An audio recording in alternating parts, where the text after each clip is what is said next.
আমাদের এখানে নদী ভেঙে বাড়িঘর বিলীন হয়ে যাচ্ছে, তাই আমাদের এখানে একটা বাঁধের ব্যবস্থা করুক সরকার, যাতে আমাদের ওইখানকার বাড়িঘর গুলো ঠিক থাকে, আমরা যেন এখানে বসত করে থাকতে পারি। আমাদের সরকারের কাছে একটাই আবেদন, আমার এই বানিয়ে পাড়া নদীটা যাতে আমাকে বাঁধিয়ে দেয়, নদীটা যাতে না ভাঙে, আমরা সবাই মিলে যাতে বসবাস করি, এক জায়গায় থাকতে পারি আমরা সবাই মিলে। জমা জমি আমার সম্পূর্ণ নদীর কত জমি গেছে হিসেব করি ব্যাপার ছিল। হেক্টরে হেক্টরে জমি ভেঙে বিলীন হয়ে যাচ্ছে, নদী শেষ করে ফেলছে। আমাদের বাণীওয়ালার শতাধিক 500 পরিবার ধ্বংস হয়ে গেছে। আমি সরকারের কাছে জোর দাবি জানাবো, আমি একজন ছাত্রদলের কর্মী হিসাবে জানাবো, এটা আমার জোরালো দাবি, যেটা গত 17 বছরে সরকারের ন্যায় করতে পারে নাই, আমরা সেটা চ্যালেঞ্জিং পয়েন্ট করে দেখাবো। এই জনগণের আমরা আস্থাভাজন তৈরি করবো।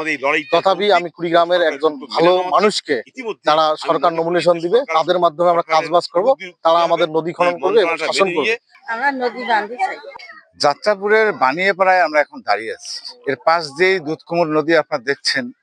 এই কয়েকদিনে এই বানিয়েপাড়ার 500 বাড়িঘর এবং হাজার হাজার একর ফসলের জমি কিন্তু এই দুধকুমুর নদীর গর্ভে বিলীন হয়েছে। নদী শাসনে খুব একটা লাভবান আমরা হইতে পারি নাই।